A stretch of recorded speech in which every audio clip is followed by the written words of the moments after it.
I've got a bad feeling about this.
How may I assist you?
afternoon. It's a good... You're looking at the right hombre, partner.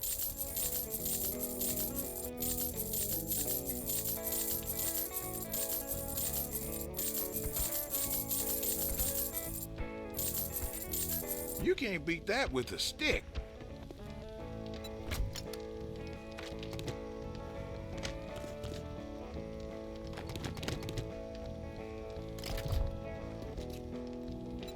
You want vehicles or parts? Don't forget repair kits. You don't want to end up stranded or have your gun jam on you. Here's what I've got.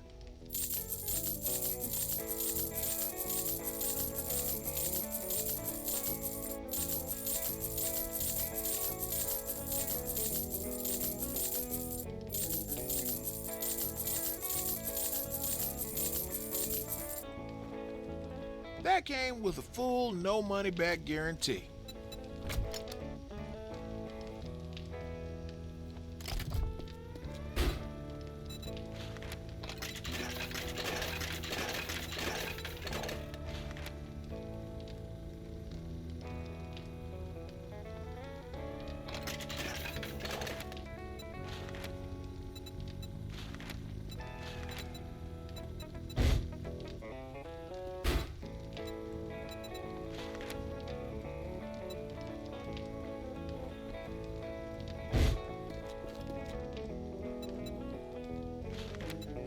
I got vehicles so slick, they make the road runner jealous.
Indeed.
Je déteste le ski. Les sports d'hiver et le soir, là, observer des couples qui s'engueulent en chuchotant dans des restos qui puent le fromage, merci. Non, vraiment. Parce que la dernière fois que j'étais au ski, moi j'étais au ski seule. Est-ce qu'il y a quelque chose de plus triste au monde que d'aller au ski seule? En dehors d'une maman érythréenne qui trouve plus son petit à l'arrière du Zodiac au milieu de la Méditerranée, je veux dire, hein, sur notre échelle de tristesse à nous, je veux dire. C'est vrai, c'est chiant d'aller au ski seul. Donc non, je suis pas écolo, enfin, je suis pas écolo. J'achète des produits bio, mais pour moi, pour manger, pour le visage, mais pour les chiottes, j'achète du bang. Hein. J'achète des trucs qui marchent. Hein. Enfin, non, je suis pas écolo, je suis égolo. C'est ça, mon truc. Je suis pas fière de ça, hein, pas du tout. Je vous le dis, j'en suis pas fière. C'est pas. J'aimerais bien, dans le fond, être plus écolo, bien sûr, mais j'aimerais bien avoir une cause, moi, c'est ça. Parce que je vois bien, en plus, la nouvelle génération, les gens qui montent sur scène, ils ont tous un truc à défendre, une identité, un truc. Et moi, j'ai rien. Moi, enfin, j'ai pas de spécificité. Je veux dire, je suis pas homo, je suis pas trans, je suis pas végane, je suis pas polyamoureuse, je suis pas obèse, je suis pas noire, je suis même pas antisémite. Je suis rien du tout, moi. C'est vrai, il y a des antisémites ce soir? Je sais pas, il paraît que ça revient, donc ça revient. Ce qui est complètement con d'ailleurs. Hein. C'est quand même complètement con d'être antisémite en 2019. C'est les gays qui contrôlent tout aujourd'hui, non? C'est plus les juifs. mais c'est vrai, j'aimerais bien, des fois je me dis, j'aimerais bien faire partie d'un groupe. J'aimerais bien représenter un groupe. J'aimerais bien... je me dis que ça doit être bien de pouvoir dire hey, nous c'est ça, nous c'est ça. Et on souffre. Mais j'ai pas de... Non, j'ai pas de... Enfin si, je représente un groupe, mais mon groupe est nul, quoi. Mon groupe est désespérant, quoi. Je veux dire, les femmes blanches et de 42 ans, consommatrices d'anxiolytiques. Bon, c'est pas une identité, c'est un cercueil. Hein. Je n'ai rien à vendre sur le terrain d'identité, c'est ça. En plus, je m'appelle Blanche. Bon, c'est nul. C'est nul. Enfin, je sais qu'il y a des Céline et des Stéphanie dans la salle hein, qui doivent se dire, bah, si elle veut, on échange. Hein. Mais en vrai, c'est chiant. Non, en vrai, c'est chiant, vraiment. Attention aux prénoms atypiques. C'est pénible très longtemps, les prénoms atypiques, vraiment. Je sais que j'aurai ma revanche un jour, bien sûr. Je sais qu'ils vont moins rigoler à 80 balais, ceux qui se foutaient de ma gueule à l'école, là, les papis Kevin et mamie Jennifer, ils vont moins rigoler. Hein. Mais en attendant, voilà, je n'ai pas l'âge de mon prénom, moi. C'est ça. J'attends. J'attends, quoi. J'attends. Donc c'est pour ça, sur le terrain d'identité, j'ai pas de... C'est pour ça que je sens que j'ai besoin d'une cause et en plus moi je viens d'une famille où c'était révolutionnaire. Moi je viens du milieu des intellos de gauche, donc mon père a eu sa carte du Parti communiste toute sa vie. Moi j'ai grandi avec un poster de Lénine dans ma chambre. À 5 ans je jouais à faire des manifs, c'était un jeu. Je tournais en rond dans le salon comme ça. Les bourgeois c'est des salauds, les bourgeois c'est des salauds. J'allais voir ma sœur au premier étage. Les bourgeois c'est des salauds. Je descendais l'escalier, je croisais la femme de ménage dans l'escalier. Les bourgeois, c'est des salauds. J'y étais, quoi. J'étais dedans, quoi. Je sais... On voit ce qui s'est passé. Non, mais c'est vrai, c'est pour ça. Quand les Gilets jaunes ont démarré, moi, je me suis dit, non, c'est... bien sûr, ils ont raison. Je vais avec eux. Attendez-moi, puis je vais pas... J'ai pas été très constante avec les Gilets jaunes. Non, mais parce que moi, il y a quand même un truc, c'est que moi, j'ai pas du tout le fantasme de la société civile au pouvoir, moi. Pas du tout. Moi, j'ai pas le temps de gouverner le pays. Moi, je suis désolée, mais ça me fait déjà chier d'aller à la réunion de copro. Je veux dire, non, j'ai pas le temps. Et je pense qu'il y a quand même un problème de compétence qui se pose aussi à un moment. Non, mais moi, je suis pas complètement contre l'idée que les gens qui gouvernent le pays dans lequel j'habite aient un peu fait des études par rapport au fait de gouverner un pays. Ça me dérange pas, dans le fond. Je veux dire, non, mais si demain je dois subir une opération à cœur ouvert, j'ai pas envie que ce soit le boucher qui le fasse, parce qu'il a des notions, hein, non. Donc ça m'inquiétait un peu. Et après...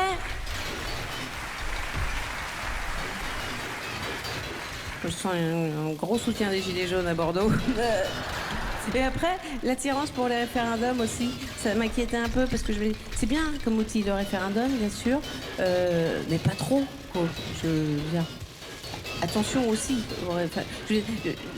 Non, mais c'est dangereux aussi. Il faut quand même pas oublier que la majorité des gens sont des cons, quand même. Non, mais, je veux dire, non, mais, alors...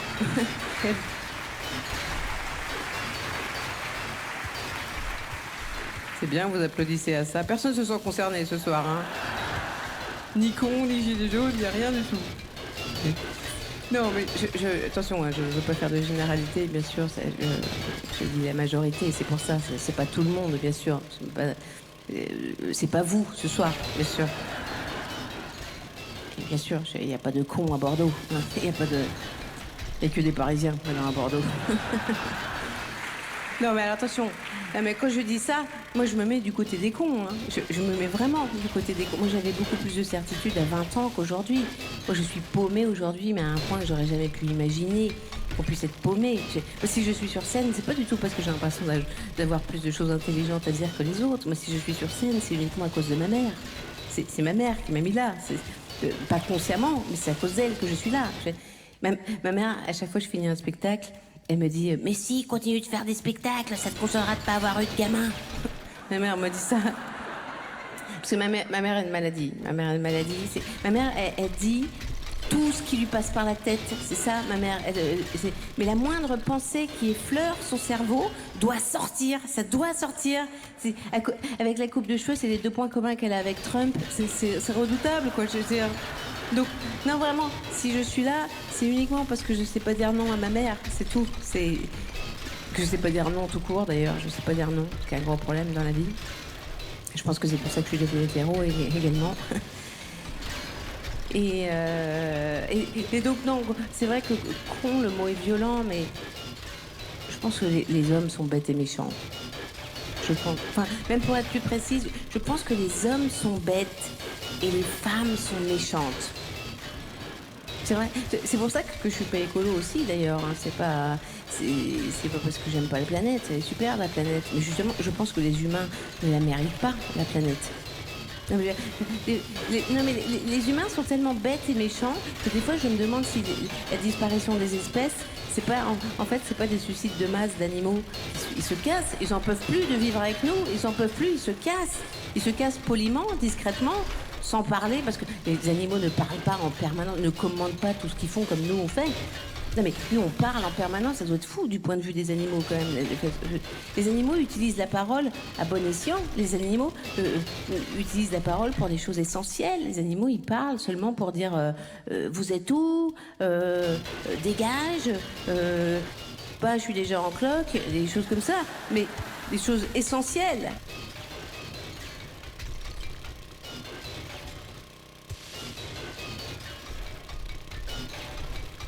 Bonjour à tous, j'espère que vous allez bien. Bon, alors aujourd'hui les amis, pour commencer l'actu, rien ne va plus. Ah là là. Carlos Martins Bilongo, député LFI, s'est tout simplement mis à dos tous les droitards du pays. Ah, le gars est dans la sauce. Comme on dit dans le métier, les raslards sont sur son dos. Vous allez voir, c'est toute une histoire que je m'apprête à vous conter. Mais avant de commencer, bien sûr, messieurs, dames, je vous invite à liker cette vidéo. Eh oui, à m'exploser ce pouce vers le haut. Ah, ça m'arrange, oui, ça m'arrange grandement, je vais pas vous le cacher. Bon, et maintenant que la plus grande partie d'entre vous, l'extrême majorité, a ignoré dans la plus grande des antipathies mon appel au like, on va pouvoir passer à la première info et parler de Carlos Martins Bilongo. Oh là là, Carlos. La semaine dernière, il nous a fait une remarque déplacée sur Rachida Dati. Je vous le dis, il a eu beau demander des excuses, rien n'y fait. Le gars a tout simplement ouvert le tartare. Oh là là, il a libéré les calamités. Regardez-moi ça fait plus d'une semaine qu'ils ne veulent plus lâcher. Sur leur plateau, on a le droit au défilé des génies. On nous envoie carrément des députés RN, des bandits de grand chemin, frérot. Un truc de fou, si vous voulez savoir qui a été condamné au RN, commencez par chercher les 2-3 qui n'ont pas été condamnés, vous allez gagner un temps monstrueux. Mais non, c'est eux qu'on nous envoie pour critiquer LFI. En fait, on en a plus rien à carrer de l'histoire de la paille, la poutre, tout ça. D'ailleurs, il a oublié qu'il était député français. Parce que quand on voit ses propos sur la France qui a accueilli sa famille, vous savez, les propos où il disait on va faire plus de gosses qu'eux, on va avoir notre revanche, enfin... Honnêtement, il faut qu'il se regarde. Il sait pas lier une phrase sans bégayer 3 mots. Puis pardon, mais au lieu de regarder le Nord, il ferait mieux de regarder son parti. son pote, monsieur Delogu, Sébastien Delogu, qu'on pourrait appeler Sébastien Ducobu. Enfin voilà, je veux dire, avec toutes les dingueries qui nous sortent, ils ont aucune leçon à nous donner, donc leur mépris social, mais le même dont fait preuve monsieur Bertrand à l'endroit de Jordan Bardella, bah, c'est visiblement l'ossature de leur parti politique. Voilà, puis bah, j'espère que les gens du Nord s'en souviendront lors des prochaines élections municipales. Ils ont des élus d'un parti qui, soi-disant, veut représenter le peuple, qui, monsieur Bilango les méprise. Pauvre teinté, honnêtement, il a oublié qu'on a le centre historique minier Loire classé au patrimoine mondial de l'UNESCO, que le bassin minier du Nord-Pas-de-Calais, qu'on l'a si souvent donné à la sueur de notre front pour la France, est classé au patrimoine mondial de l'UNESCO. Bah voyez, la culte et la culture, c'est malheureusement le propre du parti de la France Insoumise, visiblement dans leurs déclarations qui se succèdent quand ils n'ont pas une volonté de trier les élus en fonction de leur couleur de peau, en tout cas de voter entre les élus de couleur de peau. Mais qu'est-ce qu'il nous raconte celui-là? Mais tu nous parles d'intelligence, on te regarde, on se demande si tes parents ont les mêmes parents. Un peu de sérieux. On n'a rien compris à ce que t'as dit, Barberousse. C'est de la piraterie ton histoire. Moi j'ai juste compris la blague Sébastien Ducobu. Voilà, et celle-là je l'ai compris parce qu'elle a été utilisée à peu près 2 milliards de fois sur les réseaux. En fait, les députés RN volent l'argent de leurs électeurs et leurs blagues. C'est pour ça que c'est pas vraiment drôle. Ceci explique cela. Mais attendez, parce que quand je vous dis qu'ils n'ont pas lâché Carlos, c'est qu'ils n'ont pas lâché Carlos. Mais bon, en réalité, on a tous compris qu'ils attaquaient les filles tous les jours, alors qu'il n'y a aucun sujet, donc le jour où quelqu'un fait quelque chose, c'est normal que les gars rongent l'os jusqu'à ce qu'il n'en reste plus. Moi, je les comprends. Ils sont affamés, en fait. Et on découvre petit à petit l'étendue de la vacuité intellectuelle et de l'abjection de ce député dans le cadre de cet entretien accordé à la librairie africaine, une vidéo destinée à un public précis mais dont les extraits dénichés sur les réseaux sociaux nous plongent dans la réelle pensée de cet élu sexiste contre Rachida Dati, racialiste en vantant les aptitudes des Noirs contre les Blancs. Carlos Martins Bilongo nous offre un panel de ce qui se fait de pire dans les rangs insoumis. Nouveau chapitre de ce ramassis d'idioties avec cette phrase sur les habitants du nord de la France. Parlant du racisme, il déclare: il y a eu des ouvrages là-dessus, des statistiques par rapport au racisme, là où tu as une pauvreté intellectuelle dans les territoires, dans le nord de la France, etc. Les racistes sont en avant. Des propos qui ont suscité de nombreuses réactions, du président de la région Hauts-de-France Xavier Bertrand à Sébastien Chenu, élu dans le Nord lui aussi, élu du Rassemblement National. Silence, en revanche, des collègues insoumis de Carlos Martins Bilongo qui sont élus dans la région. Où est David Guiraud? Où est Hugo Bernalicis? Où est Aurélien Lecoq? Je le demande ce matin. Ayant moi-même des attaches dans le nord de la France, je me joins aux habitants pour dire à cet élu que nous n'avons aucune leçon à recevoir de la part d'un député qui ne nous éclabousse pas de son génie intellectuel. C'est une sortie qui en dit long sur le glissement, l'abaissement de la France insoumise. Mais dis donc, les députés RN dans notre pays font des dingueries. Et ces news n'en relèvent pas une seule. Mais Carlos Martins Bilongo, bientôt il va aller aux toilettes, il va pisser à côté de la cuvette. On va tous le savoir et on va nous expliquer que c'est la décadence de LFI. Il a dit, là où les gens sont bêtes, les gens sont racistes. Vrai ou faux? Bon, après on peut en débattre, mais de là à faire toute une histoire parce qu'il a cité un territoire. Oui, symbole de cette gauche qui a perdu sa boussole, qui a perdu le nord, illustration de la stratégie, de la conflictualité poussée à l'extrême. Carlos Bilongo pensait s'adresser à une sphère militante et opposer les blancs prétendument racistes du nord de la France aux racisés, comme il les appelle. L'idée, comme toujours, c'est de diviser, semer la haine, créer le chaos. L'universalisme a été jeté aux oubliettes. Ce député parle à des communautés et non plus à des citoyens. La créolisation, c'est le joli mot que Jean-Luc Mélenchon a trouvé pour parler de cette nouvelle France qu'il appelle de ses voeux. Mais dans les faits, on le comprend bien, cette nouvelle France sera communautaire et le mélange rendu impossible par les propos racialistes de LFI. Et puis Thomas, ça montre que la gauche a complètement abandonné son ancien électorat du nord de la France. Fut un temps pas si lointain où la gauche régnait en maître sur les terres ouvrières du Nord. Pas besoin de vous citer ici les grandes figures du socialisme lillois, mais longtemps le Nord-Pas-de-Calais a été un bastion de la gauche. Mais la gauche a changé, délaissant cette France qui ne l'intéresse plus. La France des tours a remplacé la France des bourgs dans les programmes. Le fruit de ce fameux rapport Terra Nova qui préconisait en 2011 au Parti Socialiste de laisser tomber les ouvriers pour se concentrer sur les populations urbaines et notamment en visant les minorités. À défaut de Nouvelle France, nous avons déjà une nouvelle gauche, une gauche qui méprise ces Français du Nord, comme elle méprise ceux qui ont le tort de ne pas vouloir que leur pays change. Excusez-les, l'agenda woke ne les intéresse pas, les lubies déconnectées de la France insoumise ne les touchent pas non plus. Alors, monsieur Bilongo, permettez-moi de vous dire que vos obsessions décoloniales, racialistes, voire racistes, ne sont pas les bienvenues chez les ch'tis. Ouais, Bon, je sais reconnaître la signature de ChatGPT quand je la vois. Je peux vous assurer qu'il vient de nous lire un texte écrit par ChatGPT. Voilà, on en est là en 2026. Des journalistes incompétents, malgré qu'ils soient assistés par l'IA, et qui sont obligés d'extrapoler pendant 3 minutes une citation de, 8 secondes, pour continuer à faire ce qu'ils font depuis des mois, à savoir transformer LFI en épouvantail. Parce qu'en fait, ces génies se disent que pour faire tomber un parti anti-système, il faut que le système, donc les médias, en parlent tous les jours. Mais les gars, je vous le dis, moi personnellement, ce n'est ni Jean-Luc Mélenchon, ni Clémence Guettet, ni David Guiraud, ni même Manuel Bompard qui m'ont convaincu que LFI est le seul parti solide de ce pays. Non, non, c'est CNews. C'est ça la vérité, c'est CNews qui m'a convaincu que LFI est le seul parti solide de ce pays. Bah ouais, je me dis, si Bolloré a tellement les chocottes de Jean-Luc Mélenchon, au point que ces journalistes parlent de son parti tous les jours, c'est que peut-être, LFI fait bien son boulot. Bref, en tout cas, puisqu'on ne verra jamais la réponse de LFI sur CNews, au sujet de Carlos Martins Bilongo, on va regarder ce qu'ils ont dit sur France Info. Sur ce que dit Carlos Martins Bilongo, il aura l'occasion de s'en exprimer lui-même. Il y a beaucoup de manipulations de cette vidéo qui ont été faites et des montages qui sont faits à dessein. Maintenant, encore une fois, je suis désolé de vous le dire parce que vous êtes journaliste d'un service public, vous remettez encore... monsieur, vous venez d'utiliser le mot secte, mais qu'est-ce qui vous autorise à dire que la France Insoumise est une secte?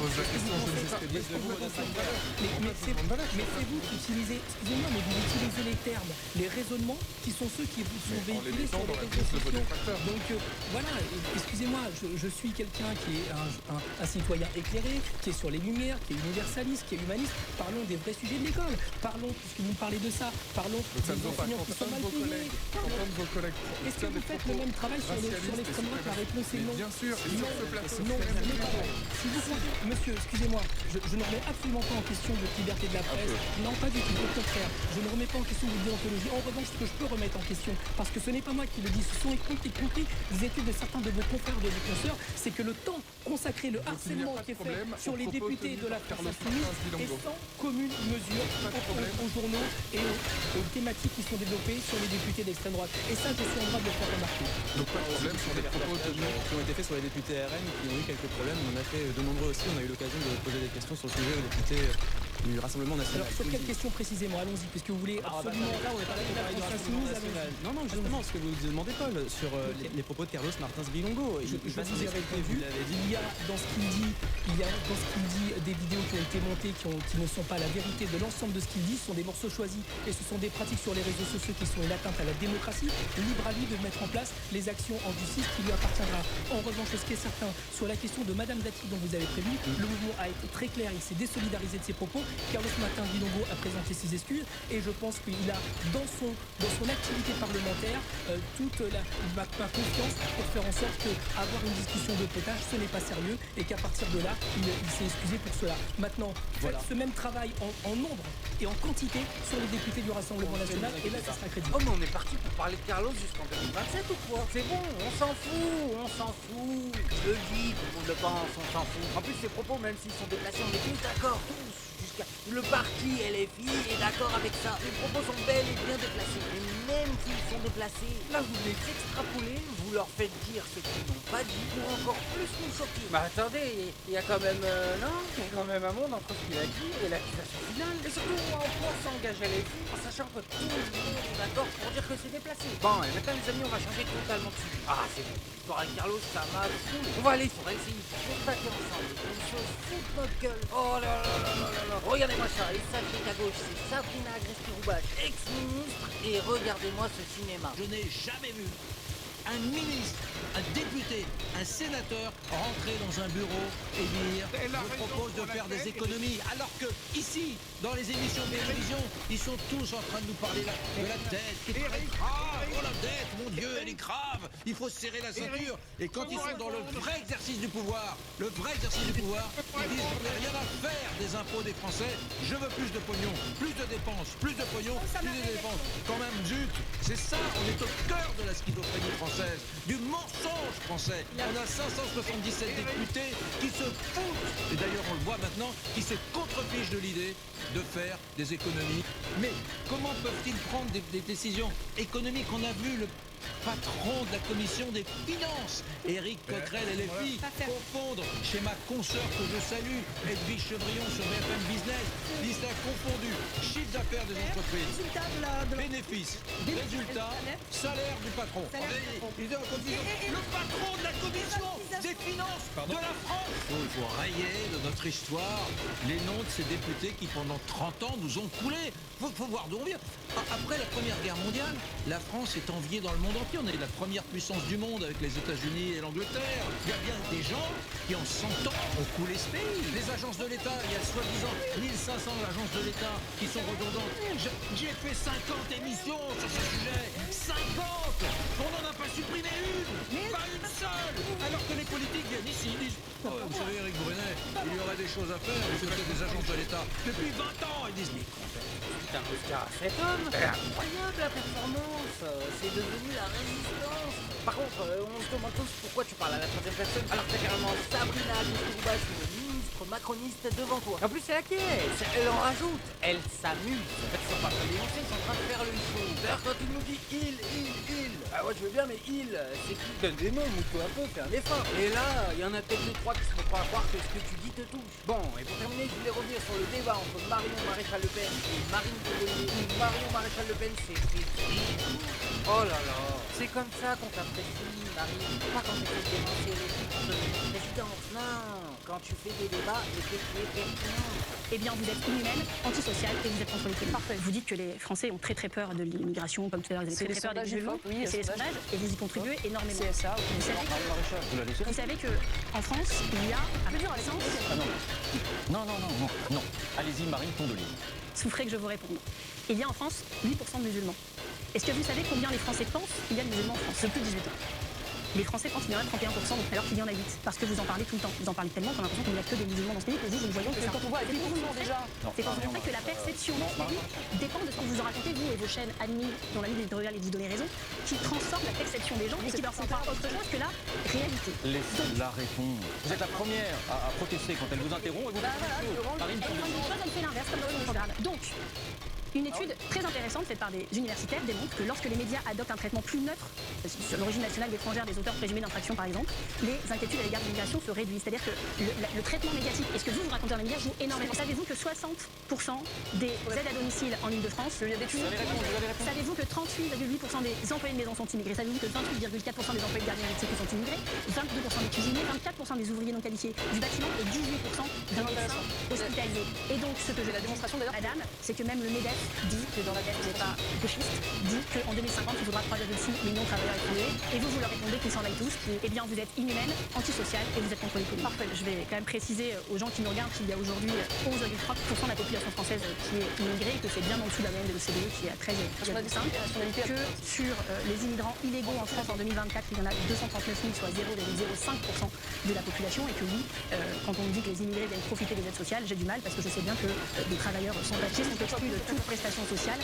même lorsqu'ils travaillent, ils peuvent avoir un employeur, ils peuvent cotiser, payer des impôts comme tout le monde et ne pas pouvoir bénéficier des prestations que leurs collègues de travail peuvent avoir. Donc voilà, vous avez fait une belle démonstration de ce que vous savez faire de mieux, prendre des chiffres, extrapoler, stigmatiser. Donc je vous le redis, nous on va rester et vous ferez ce que vous voulez. Ah c'est propre Marie, c'est propre, bien joué, masterclass. Mais je voterai pas pour toi quand même. Oh non, tu m'auras pas si facilement. Par contre, on apprécie toujours quand Marion Maréchal Le Pen se fait clouer le bec. Si vous ne le saviez pas, c'est ça, le fameux moment Nutella. Bon bref, moi je voulais vous montrer ça. Maintenant faites-vous votre avis tout seul. Faites attention à vous, faites attention à ce que vous regardez. Likez, abonnez-vous et oubliez pas, le petit com qui fait plaisir. Et on n'oublie pas le petit com qui fait plaisir. Je déteste le ski, les sports d'hiver. Et nous, on est sans arrêt en train de parler, de commenter ce qu'on fait. C'est encore pire maintenant avec les téléphones. On passe plus de 5 minutes sans s'exprimer. On est sans arrêt en train de parler, de donner notre avis, de commenter. Là, vous n'êtes pas bien parce que votre téléphone est dans votre poche. Vous avez l'impression de louper des trucs. Parce que même quand ton téléphone est dans ta poche, ça continue sans toi, ça discute dans ton slip. On parle en permanence. Mais vous vous rappelez avant, quand on disait les paroles s'envolent, les écrits restent. On le dit plus, ça. On le dit plus puisqu'on écrit tout ce qu'on dit. On publie la moindre des réactions. Pourquoi on disait ça avant? On disait ça parce qu'on avait conscience qu'une tonne de ce qu'on pense en premier au sujet de quelque chose, c'est très souvent d'abord Non, oui, qui s'accumulent sur le chemin d'une pensée qui sera peut-être un jour intéressante, pourquoi pas une opinion. Mais c'est on ne filtre plus du tout les premières pensées. On les offre en partage au monde entier. C'est prenez, ceci est ma... Battez-vous avec, oui, c'est ça qu'on fait. C'est comme si t'étais au resto et que pour te faire patienter, le cuistot il t'apportait une assiette avec des épluchures de patates dedans, ensanglantées parce qu'il s'est coupé. Et il t'explique pourquoi il s'est coupé. Il est là, bah oui, j'étais en train de surveiller l'ail et je me suis... Mais non, il y a des étapes dont on n'a pas besoin d'être informé, ni conscient quand on commande des frites. C'est pas forcément la meilleure analogie qui soit, je suis d'accord. Mais pour le dire plus prosaïquement, disons que tout ce qu'on pense en premier au sujet d'un sujet, c'est d'abord une réaction à propos de ce sujet. Bon, là, il n'y en a pas. Mais c'est normal, vous commencez à vous dire, elle est chiante un peu. Non, mais je vais prendre un exemple concret. Imaginons, par exemple, tu es en train de regarder un reportage sur une manif, manif pour tous, c'est les fachos. Je sais jamais. C'est les fachos. Tu regardes un manif sur le facho. Et il y en a un qui est interviewé. Et il est là sur le trottoir et il dit ces trucs de facho. Il est là, oui, un papa et une maman, c'est vraiment mieux. Et puis c'est pas vrai, tout qu'est-ce qu'on dit sur les curés. Et puis quand même, on fait des progrès. Il y a des hosties sans gluten à l'église. Et toi, tu regardes comme ça, tu te dis, mais qu'est-ce qu'on va faire avec ces gens-là, quoi? Et puis bon, tu te dis, bon, bah, je sais pas, moi, les gens qui veulent pas que les gouines et les se marient, on a qu'à les exécuter, puis c'est tout. Bon, c'est une réaction, d'accord? C'est juste une réaction. Alors, qu'est-ce qui se passe maintenant si je publie ma réaction? Là, si je publie ça, là, très vite, je vais avoir des gens qui vont me dire, ah oui, très bien, enfin quelqu'un qui dit la vérité, merci, ça fait plaisir. Est-ce qu'on pourrait pas leur enfoncer des tisons brûlants dans le avant? Est-ce que tu vas faire, non, attends, merci pour ton soutien, Bobby, mais non, je crois que juste les exécuter, c'est bien. Smiley, clin d'œil. Et là, très vite, on va me traiter de nazi, hein, et je vais pas aimer qu'on me traite de nazi. Alors je vais répondre, ah bah d'accord, donc dès qu'on dit la vérité, on est un nazi, et ben bravo le point Godwin. Et là, c'est foutu, hein. Non mais là, c'est foutu parce que là, tu es bloqué dans ta réaction, c'est ça. C'est là, ta réaction est devenue ton opinion. Et à partir de ce moment-là, tout ce qui te reste à faire, c'est te défendre en ayant l'air de vouloir convaincre le monde entier que t'as raison de penser ça. Alors que tu penses pas ça. C'est réaction. Alors qu'est-ce qui se passe maintenant si tu gardes cette réaction pour ce qu'elle est, c'est-à-dire comme un point de départ pour explorer le sujet, mais tout seul, dans ta tête. Tu te dis, bon, les gens qui veulent pas que les gouines et les maris, on a qu'à les exécuter. Pourquoi on a qu'à les exécuter? Parce qu'on peut pas être intolérant à ce point sur des questions qui nous concernent pas.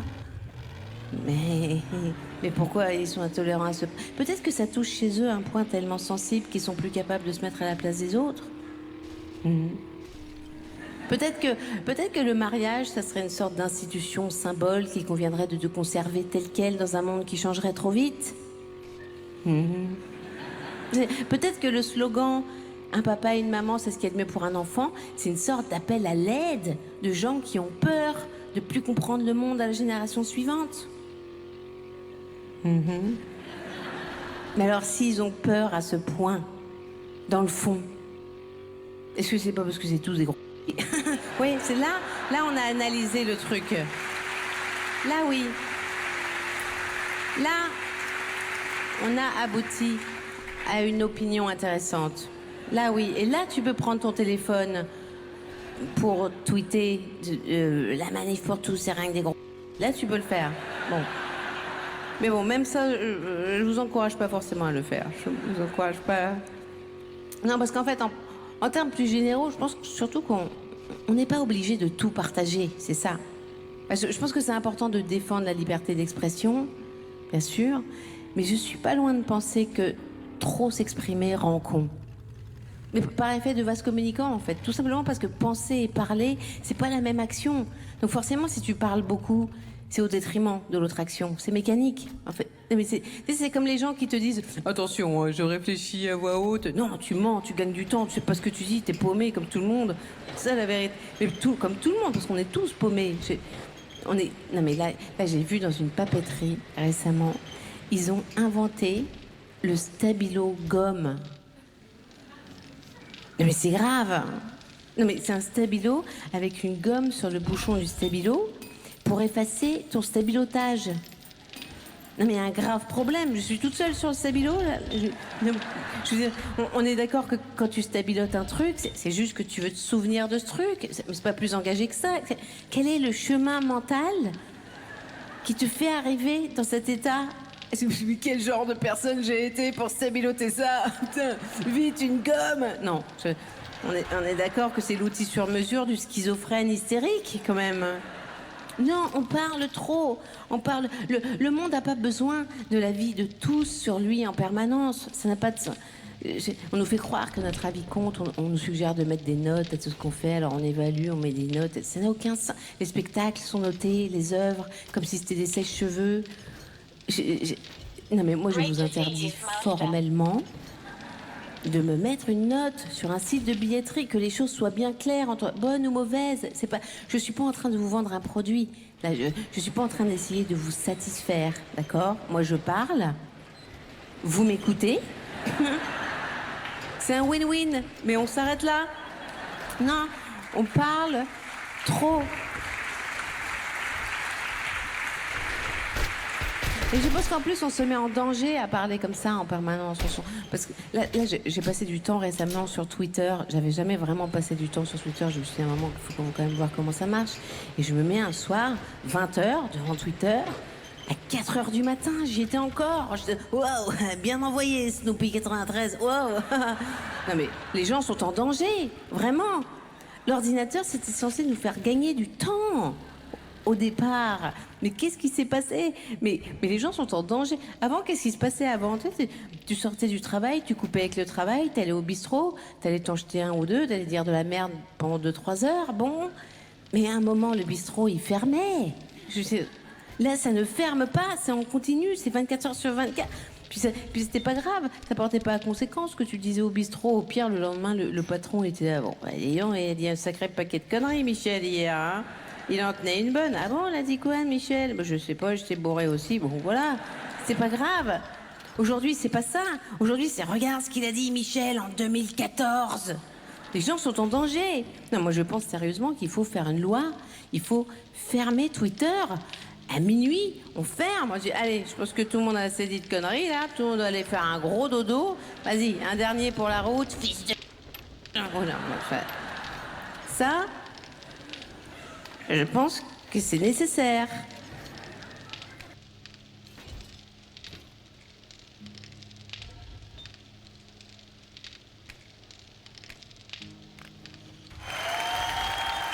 Merci pour le soutien, Bruxelles. Merci, parce que c'est difficile pour les humoristes en France en ce moment.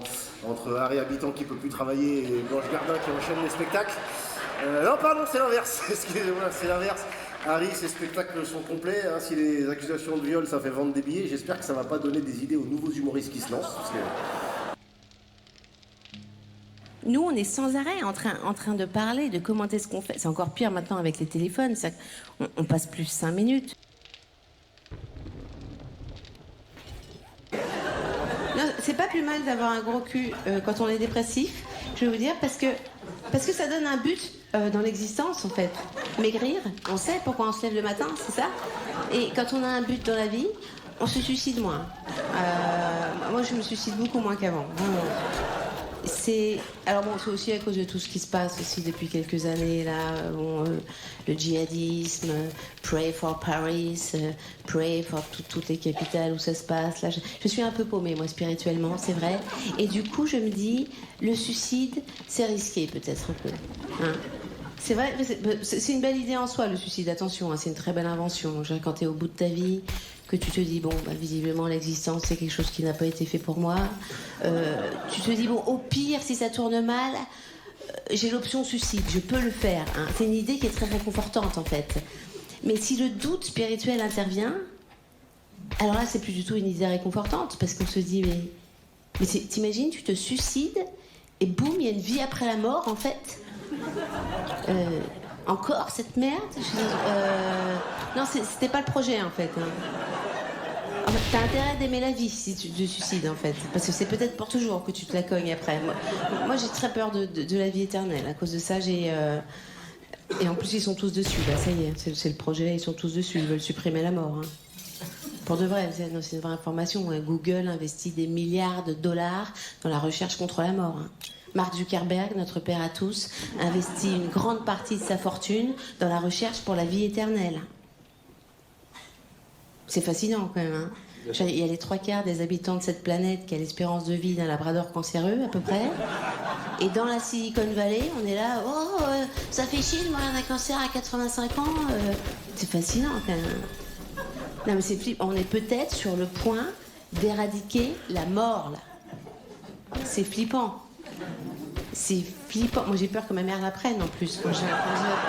Peut-être faut pas le dire à tout le monde si on le fait. Peut-être faut sélectionner les gens. Je sais pas. Mais enfin non, ce sera atroce. On peut pas faire. Mais on peut pas supprimer la mort. Il ne faut pas supprimer la mort. C'est important la mort pour la vie. Non mais c'est important. Je sais c'est parce qu'on a l'idée de la fin toujours quelque part dans notre tête qu'on peut supporter l'existence. C'est pour ça. Si on devait se lever tous les matins avec la certitude que nos emmerdes sont éternelles, on aurait envie de se flinguer tous les matins et on pourrait plus. Non, là, ça serait l'enfer, vraiment. Non, je pense qu'il faut garder la mort. C'est important. On va encore dire que je suis réac, je m'en fous. Ça fait partie des trucs qu'il faut garder quand même. Je pense plus globalement qu'il faut faire attention avec le progrès. Vraiment. Non, oui, je dis cette phrase. Je le pense. On commence à faire n'importe quoi là quand même. Il y a des gens très riches là qui meurent du cancer, qui se font congeler. C'est normal, ça y est. Avec un post-it sur la porte du congélo. Foutez-moi 2 minutes au micro-ondes quand on sera moins con. Les gens commencent à faire ça là. Ribéry a acheté un caisson de cryogénisation. Tout le monde voit ce que c'est? Ribéry, tout le monde voit ce que c'est? Et ben le mec pense que ça serait bien qu'il fasse partie de la team du futur. Non, il faut faire attention là, vraiment, il faut garder son sang-froid, je pense un petit peu. Vraiment, je ne juge pas le fait d'avoir envie de vivre à une autre époque que celle-ci, qui n'est pas très riante, hein, j'en conviens. Moi-même, j'aurais voulu être née dans une autre époque, hein, bien sûr. C'est pas le... Et dans une autre personne aussi, d'ailleurs. Mais je parle pas de ma mère là cette fois. Je parle de moi, non, la pauvre. Je vais défoncer la chatte et après je vais gâcher sa vie. Non, je parle de moi. J'aurais voulu naître dans une autre personne que moi, c'est ça. Moi, si j'avais eu le choix, j'aurais voulu naître dans Leonardo DiCaprio. Ça m'aurait plu, vraiment. Être un artiste comme ça, avec des vraies convictions écolo, et baiser des putes sur des yachts, ça m'aurait plu. Ça m'aurait beaucoup plu. Et en plus, ça aurait été logique parce que Leonardo DiCaprio, c'est l'anagramme de Blanche Gardin. Donc il y a un truc. Ah non, pas du tout. Il manque, il manque pas mal de lettres. C'est dur les anagrammes. Je passe beaucoup de temps à faire des. Par contre, Carpe Diem, c'est l'anagramme de ça déprime. Ça, vous pouvez me croire sur parole, j'ai fait le calcul, ça marche. Carpe Diem. C'est la mode. Hein. Carpe Diem, il faut profiter, C'est pas très bon signe, parce que...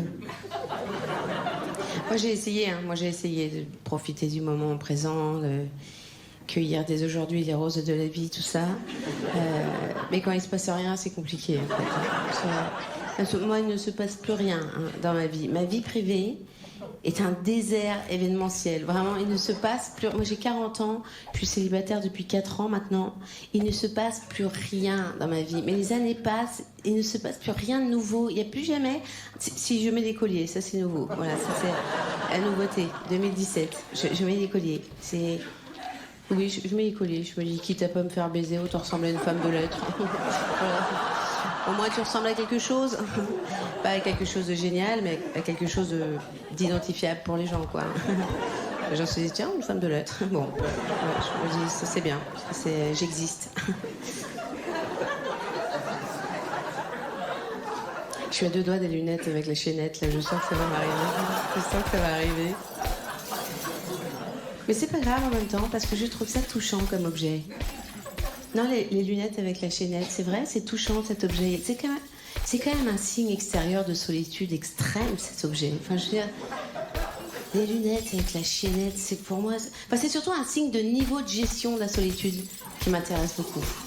J'en ai quand même affaire à une nana qui vit seule, qui est complètement bigleuse, hein, qui a égaré ses lunettes un jour dans son appartement comme ça, qui a vécu 3 jours en panique totale, a essayé de chercher la sortie, qui n'a pas trouvé, qui s'est dit je vais crever là, on va me retrouver par l'odeur, quoi. Les pompiers vont me ramasser à la pelle dans 3 semaines, c'est ça qui va se passer. Elle est là, elle a probablement fini les 4 fers en l'air dans son couloir à gémir. C'est fini, elle est comme ça. Dans un ultime instinct de survie, elle cherche à tâtons sous la commode la gamelle du chat pour se nourrir. Et une dernière fois, comme ça, elle retombe miraculeusement sur ses lunettes. Et elle se dit qu'à cela ne tienne, je me les arrime au corps, ces lunettes. Je veux vivre. C'est ça qu'elle se dit. Le premier objet devait être un peu fou, ça devait être fabriqué avec de la ficelle à gigot, du gros scotch marron, il y avait un truc un peu... Il y a une rage de vivre chez ces nanas qui m'intéresse beaucoup, moi. C'est vrai. Ça se voit pas tout de suite, à première vue, je suis d'accord, parce que souvent c'est des nanas qui travaillent dans l'édition, qui portent des chandails marrons, mais il y a une rage de vivre souterraine qui m'intéresse beaucoup, moi. Je trouve que c'est un message d'espoir, ces femmes, pour nous, les femmes de 40 ans. C'est vrai.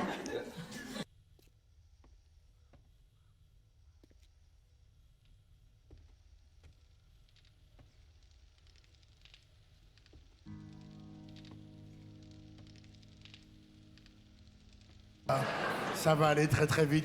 Bigard qui passe avant moi et qui fait un sketch pour nous dire comment chier à contre-courant dans la rivière. Il faut l'accompagner, lui, hein, je vous le dis. Lui, l'URSSAF, il l'a brutalisé complètement. Hein. Il a arrêté la confiture, il faut de l'ail, il est complété là. Faut bien se pencher en arrière parce que sinon, on se met un peu les chevilles, c'est là, on se tafoule là, vraiment. Du coup, il fait sa merde là et puis place à ton gars.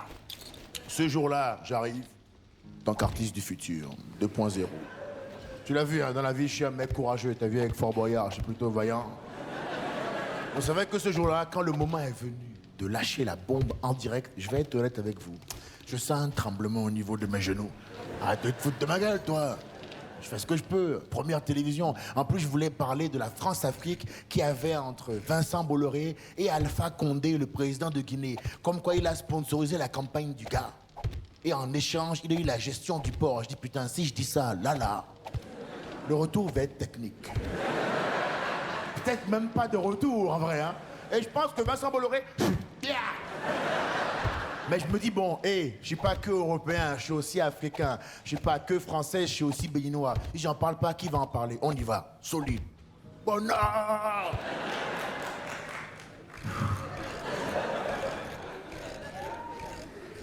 Jésus, par le volant. Durant son premier mandat,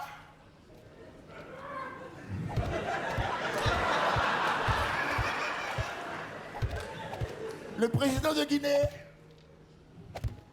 Alpha Condé, a été sponsorisé par un milliardaire français dont je tairai le nom car je veux continuer à faire des séries sur Canal+.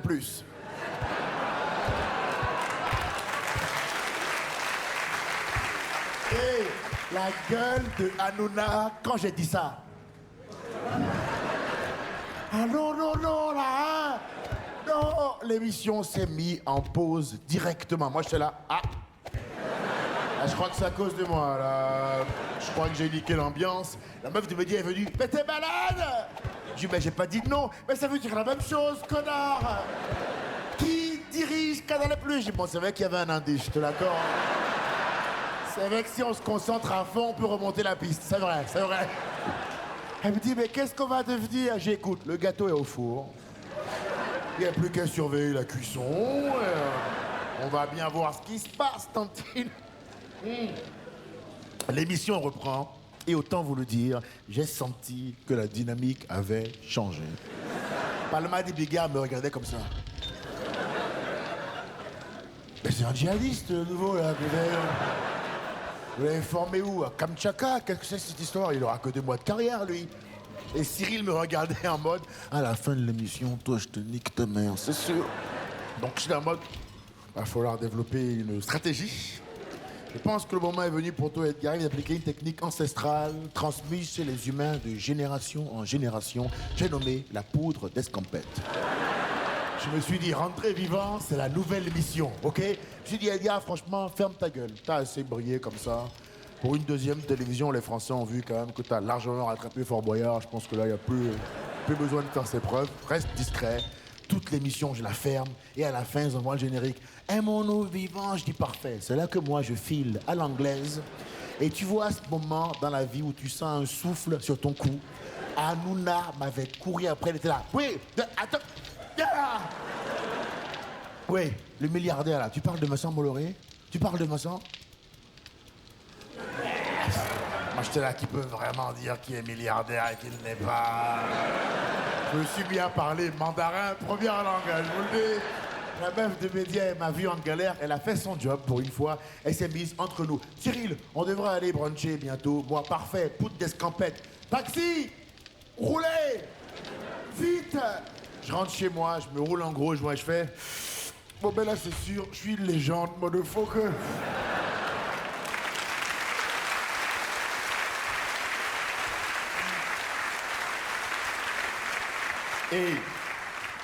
Et je sais qu'ils rediffusent l'émission 3 jours après. Tu vois? Je me dis, bon, écoute, deuxième télévision quand même. La daronne se fout de ma gueule depuis Fort Boyard. Faut que je l'appelle. Il faut qu'elle la ferme aussi un peu, elle me casse trop les couilles, là. Il faut que j'arrête cette chambre, tu vois? Donc je l'appelle, je dis, ouais. Nouvelle télévision. Party from the quartier now we're here. Bon, elle connaît pas Drake, donc ça n'a pas eu l'impact que je voulais. 3 jours après, elle me dit, mon chéri, j'ai vu l'émission et je t'ai pas vu. Ah! C'est bizarre. Peut-être qu'il y a eu un... Je vais regarder le replay. Ça se trouve, il y a eu un problème en direct. Et on me voit dans le replay. Il n'y a pas eu de problème en direct. Dans le replay, ils mettent moi qui imite Alpha Condé, le président de Guinée, pendant 10 secondes. Et après, ils coupent. Ça donne... Bon, coupé. C'est un peu marrant, je te l'accorde. Mais en vrai, j'étais vénère de ouf. J'étais là, putain, mais on m'a censuré, en fait. J'ai appelé mon producteur de l'époque. J'ai dit, écoute, on doit attaquer en justice ce qu'ils ont fait. Inacceptable. Il me dit... Pas inacceptable non plus. Je dis, c'est-à-dire, il me dit, écoute, on va trouver une solution adaptée. Je dis, c'est-à-dire, il me dit, c'est-à-dire, on ne fait rien. Je dis, mais c'est pas adapté, ça. Il dit, bah, on va pas attaquer Vincent Bolloré en justice, connard. Je dis, mais qu'est-ce qu'on fait alors? Il dit, bah, si tu veux, on coupe la poire en deux et on met une clause qui va tout changer à cette époque et qui vaut encore maintenant et qui dit que depuis cette époque, quand moi je fais un sketch dans une émission maintenant, si tu veux enlever une phrase, un paragraphe, je me réserve le droit d'interdire la diffusion du sketch en entier parce que je suis pas une pute, Panama. On est OK là-dessus ou pas? Bien sûr. Bien sûr. Et je lui dis, bon, d'ici là, je l'ai dans le cul. Il me dit, c'est pas faux. Chacun ses croyances, mais je pense que si le bon Dieu existe, c'est un humoriste. Check bien pourquoi. 2 jours plus tard, seulement 2 jours plus tard, on m'appelle pour faire une nouvelle émission, Les Étoiles de l'humour du Parisien. Le journal Le Parisien qui repère les meilleurs stand-uppers de France selon eux et qui font une émission magnifique. Quel charisme, quelle prestance, quel univers, quel cycle de cours. Le tout diffusé sur Comédie Plus, une autre chaîne du groupe Bolloré. Et je suis invité par un homme qui a manqué de vigilance à un niveau...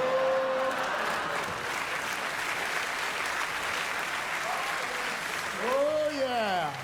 Oh yes, papa! Je me suis dit, lui, ils vont le virer bêtement. Il sera là, mais je savais pas c'était qui, moi! On s'en fout, meurs Philippe!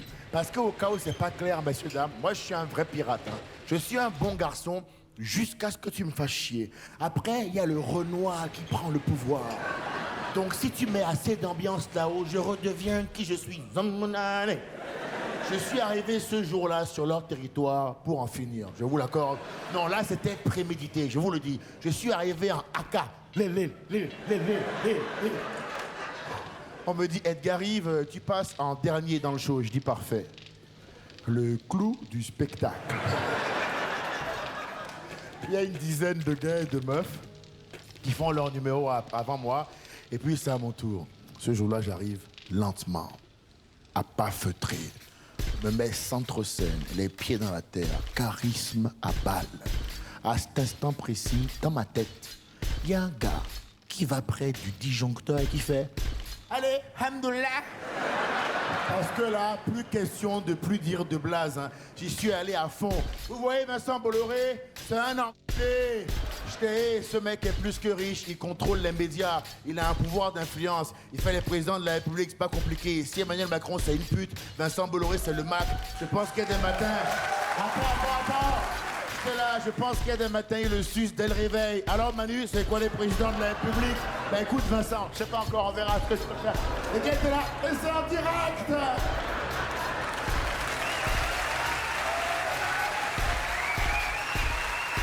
Magnifique, splendide, un coup de maître, monsieur, dame. Qu'on se mette d'accord, je l'ai payé cher, mais c'est le plus beau souvenir de ma vie. Pour la première fois de ma vie, j'ai joué en voyant des gens littéralement courir de gauche à droite comme ça. Ils étaient là, mais voilà la prise de courant. Il faut absolument l'arrêter, c'est en direct. Et moi j'étais là, tiens Vincent, tiens. Les gens, ils pleuraient en direct, comme ça. Le caméraman, 20 ans de carrière. Vas-y, gamin, tu te fais tomber. Vas-y, c'est là. Tiens.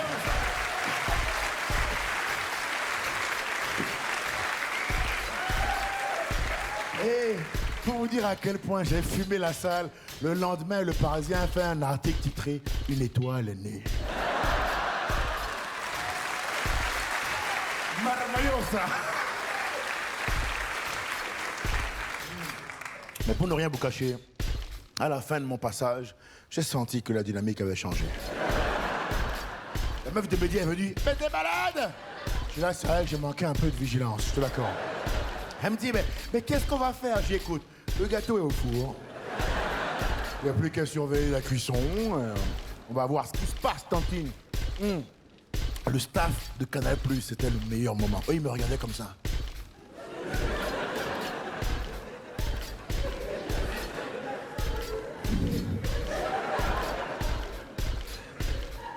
C'était en direct.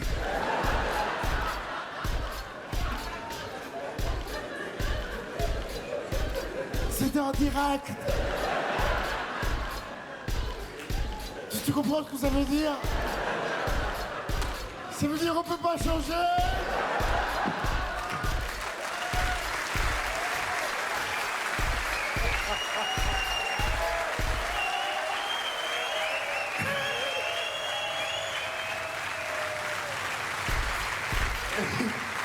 Ils me disent, mais c'est sûr, on va perdre nos emplois. On n'a plus le choix, on va te tuer. Moi, je suis là, voilà, ça devient violent ici. Poutre d'escampette, taxi, roulez, vite. Je rentre chez moi, je roule un gros joint, je fais, bon, ben là, c'est sûr, c'est validé, je suis une légende. La daronne qui m'appelle, là, je suis fier. Là.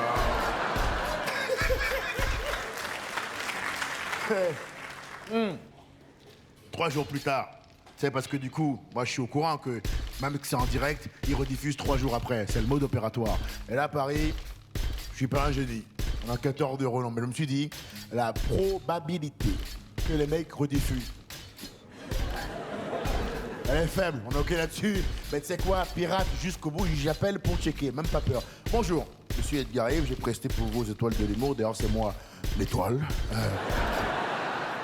Comptez-vous me censurer sur... Oui, absolument. Les mecs ne mentent même pas. Une étoile est née dans ton cul, je te le dis tout de suite. Ils me disent, ça là, moi je prends pas la responsabilité. Je viens d'arriver sur la chaîne, c'est mort. Je dis, OK. Dans ce cas, j'applique ma clause. Je retire mon sketch de l'émission. Faites votre émission sans moi. Ils étaient emmerdés parce que ce serait vu l'émission sans moi. J'avais été bon. Les gens auraient dit, mais il est où le jeune homme noir remarquable qui nous avait ambiancé là, hein? Un accident de montgolfière? Ah bon? On meurt si vite de nos jours, hein? Du coup, s'ensuit 3 jours de poker menteur où les mecs m'appellent chez moi pour me foutre la pression et me convaincre d'accepter la diffusion de mon sketch en version censurée. Tu l'auras compris. Appel numéro 1. Oui, Edgar Yves, journal Le Parisien. Excuse ma voix, on a beaucoup parlé de toi à l'extérieur et je t'ai pas couvert. J'ai sûrement pris froid. Quelle tragédie. Quelle infamie. Mais bien sûr, Et en tant que journaliste, je serai toujours aux côtés des comédiens, opposé à la censure, pour la liberté. Mais Je vais pas te la faire à l'envers, t'as été le meilleur et de loin. Pour moi, si on ne diffuse pas, il n'y a pas d'émission. Et s'il n'y a pas d'émission, tes 10 autres camarades qui ont travaillé très très dur pour faire leur première télévision ne pourront pas non plus être diffusés. Moi, j'étais là, oh. Parce que je n'aurais pas rien à foutre de cette affaire, moi. Je commence à me connaître, hein. Je lui dis, bon, écoutez, vous et tous les comédiens, là, tournez-vous. J'avais plus rien à foutre et je raccroche pas. Et je dis voilà, heureusement qu'il me reste toujours une tranche de chorizo pour vivre ce moment de lumière. Dernier appel, le meilleur pour la fin. Wouh! Wouh! Allô, elle arrive? C'est Cyril Hanouna. Je dis bah, dis donc.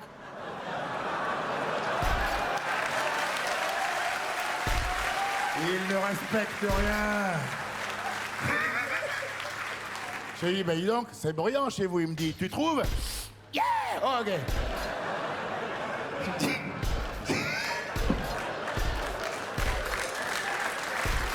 J'ai dit, que me vaut votre appel? Il me dit, tutoie moi. Alors, vu la teneur de l'échange qu'on va avoir, monsieur Hanouna, hein, je pense que c'est mieux si on reste au vous. Il me dit, ok, comme tu veux, moi je te tutoie. Bon alors, apparemment, t'aimes pas te faire censurer? J'ai dit, apparemment non, c'est fou, c'est noir qui se rebiffe, Cyril. Il me dit, oh ça va, t'embrouilles pas trop, t'es un garçon très doué, le sketch je l'ai vu, même coupé, parce que on dit pas censurer, même coupé un peu, il est drôle. Je dis oui, sauf que vous n'êtes pas humoriste, monsieur Hanouna, on le saurait sinon, hein. Bien sûr, bien sûr, et je raccroche, paf, je dis putain, ça c'était un bel appel téléphonique, il n'y a plus de chorizo. Putain de merde. Et comme c'était un appel de l'ordre de la presse, j'appelle la meuf des médias pour lui rendre compte de l'histoire. Je lui raconte exactement ce que je viens de vous dire là. S'ensuit un long silence de 5 minutes. Rompu par un « Mais t'es malade? J'ai mis 9 ans à me faire un portefeuille client digne de ce nom. Tu l'as ruiné en 3 jours. 3 petits jours. Petit enculé. Qu'est-ce qu'on va faire? J'écoute. Le gâteau, je m'en fous de ton gâteau. Je suis pas une pâtissière, je démissionne, connard. Eh, raccroche. Moi, après, je me suis ouvert une bière et j'étais là. Bon, bah, elle était pas suffisamment solide. 3 jours après tout ça, ils finissent par diffuser l'émission sans moi. Bon, je vais m'en remettre hein, d'être censuré par le groupe Canal, de pas être dans la sélection des meilleurs humoristes de Canal 2024. Je suis un artiste. J'ai besoin d'être reconnu comme tout le monde. Je veux de la reconnaissance, mais pas à n'importe quel prix. Je trouverai un autre chemin, ça va aller.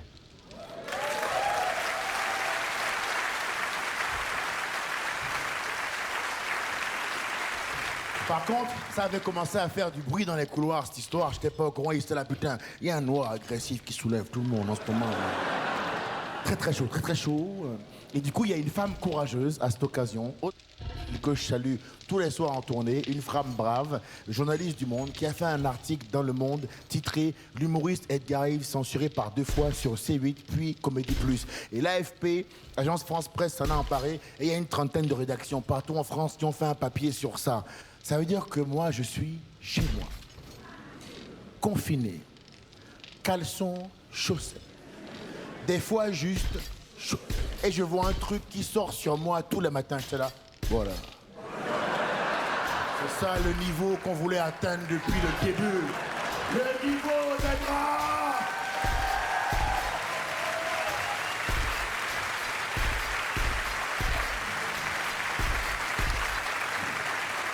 Et 2 mois après tout ça, parce qu'il y a encore une femme courageuse derrière, c'est très marrant cette chute, via une juge, Vincent Bolloré est mis en cause au tribunal français pour tentative de corruption d'élites étrangères dans l'affaire avec Alpha Condé en Guinée. Et il plaide coupable. Et moi j'étais là, mais du coup c'était pas la peine d'en faire un fromage.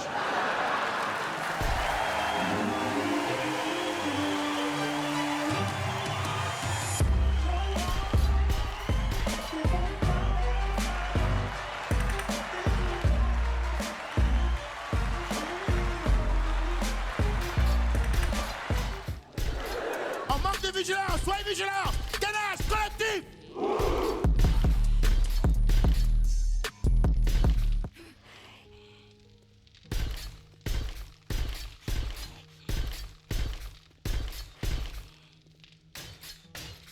La télé, je garderai un bon souvenir quand même, parce que tu vois, je suis un petit con, tu me mets quelque part, j'avais rapidement chauffé un peu l'ambiance, assez bien passé en général. J'ai bien dit...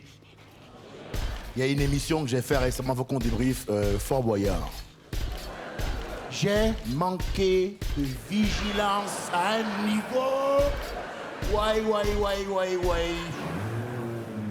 Ça a été une expédition punitive, je vous le dis. Ah, mais moi, c'est ça mon problème aussi. Je crois que je peux tout, alors que pas du tout. Il y a des trucs que je peux pas.